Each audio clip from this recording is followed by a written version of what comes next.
When I was 14, 15 years old, I was in a mental institution, and all the cats I met in the place were really fantastic. They kind of gave me an education, which I was already beginning to get before I went there, you know, drugs and music, and they kind of helped further shape where I guess I went. And I don't know exactly where I went, but it's not exactly where I expected to go. And then one day, Big Mike, he was literally 300 and something pounds and about 6.5, 7 feet tall. He came into my room while I was sitting on the bed in abject misery, and he went like this, literally. I'm this very little guy, you know, and he went like this. Steve, I know you write poetry, so I brought you 2 books as a gift. So in this hand he had Coney Island of the Mind, and in this hand he had Howl. And he said, I hope you love them. And before Mike did this to me, I was a kind of Moon in June poem. I had already read a lot of William Blake, and Robert Herrick was one of my idols, and you know, gather ye rosebuds while ye may, and I was writing all these poems like why are there so many whys, and writing these soppy love poems. But I read these guys, and the first big thing was Christ climbed down from his bare tree this year and silently stole away into another anonymous Mary's womb, something like that. And I said, wow, you can fucking write about Christ like that. And then I said, I gotta do that. And then I read the other book, and then I'm reading, I've seen the best minds of my generation destroyed by the madness of Carl Solomon Rockwell. And I'm thinking, well, that's me. Here I am in this fucking nut house. This is kind of interesting. But the poem that really, really got me was America. I opened to that page and it said, America, go fuck yourself with your atom bomb. And I said, wow, I can talk that way about this shitty country I live in. And so I started to talk like that. So I'm going to read excerpts from some of these poems that I discovered when I was 14, 15 years old.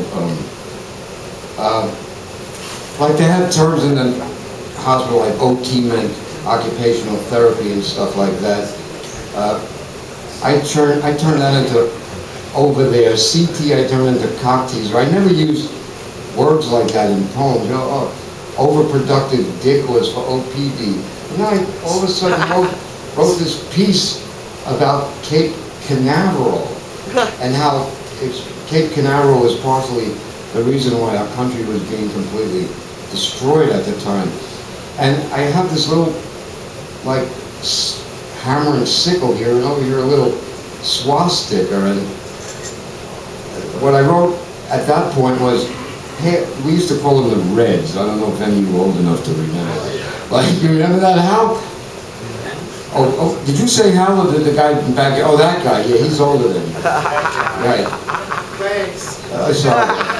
So what I wrote here was, hail to the Reds, may they conquer in glory, peace be with you. To the Jews, all 6 million of them, and then there's a little swastika there. Martin Luther King, what a great man he is. Ginsberg the poet, Moloch, go fuck yourself with your atom bomb. Picasso the artist, his work is my work. Irving the bum, Chaplin's like a motherfucker. Well, I was in another nut house where they stuck me with all these kids from street gangs. I'll tell you that story another time.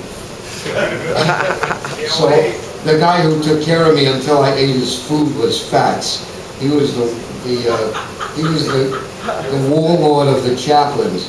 This little excerpt from this piece, which I guess was directly influenced by Allen, although this is a terrible piece. It's called America to Me, and I have to hell with your crown, thy good with brotherhood, to hell with the blacks, killing niggas, killing niggas, killing niggas. Yes, sirree, that's really brotherhood for you, and liberty and justice for all.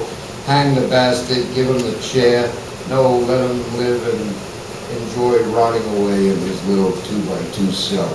So it's all shitty stuff. I think I still write pretty shitty, but the amazing thing is that that all came about from Ginsberg freeing me. And then this poem came out, which I decided to still combine my Moon and June stuff with this new liberation I felt.